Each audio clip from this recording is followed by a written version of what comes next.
പഠിച്ചാൻ പറഞ്ഞാ കേൾക്കൂലെന്നോ? അങ്ങനെയാണെങ്കിൽ ഞാൻ പഠിപ്പിച്ച ഇംഗ്ലീഷ് മാസങ്ങൾ പറഞ്ഞ ജനുവരി, ഫെബ്രുവരി. പഠിച്ച റബ്ബേ സുബ്ര അന്നല്ലോ ഇംഗ്ലീഷ് മാസം മൊത്തം കുടുംബത്തോടെ വരെ എനിക്ക് ചുള്ളൽമ നിൽക്കൂല. അനക്ക് ഞാൻ കാണിച്ചു തരാം. നീ കമ്പി ആയി എന്നുള്ള പരാതി ചുള്ളനായിക്കോട്ടെ. അങ്ങനെ പറ്റൂലല്ലോ. ചോദിച്ചിട്ട് തന്നെ ബാക്കി കാര്യം നടക്കാൻ കിട്ടും. ദിവസങ്ങൾ എങ്ങനെ ഇംഗ്ലീഷിൽ പറഞ്ഞ എവിടെ നടക്കടി? നിങ്ങൾ കുഞ്ഞാപ്പൂവിന്റെ വാപ്പല്ലേ? അമ്മനെ കൂട്ടി വന്നേക്ക്. കുട്ടികളെ എങ്ങനെ നിങ്ങൾ വളർത്തല്? അതല്ലാന്ന് ഈ കുട്ടിന്റെ ബാഗോ സ്കൂളിൽ കട്ടുണ്ടായിക്കും. ഓനങ്ങോട്ട് വിളിക്കുന്നു. കുഞ്ഞാപ്പോ എത്ര പറ്റിയാ കുട്ടിന്റെ ബാഗ് കട്ടോടുത്ത് കൂടെ ഇറങ്ങണം. അതിന്റെ ഏട്ടത്തിനേറ്റ് വന്ന് നോക്കാം.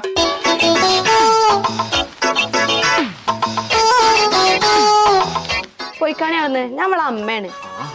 എന്നാ കണ്ടാ പറയില്ലട്ടോ.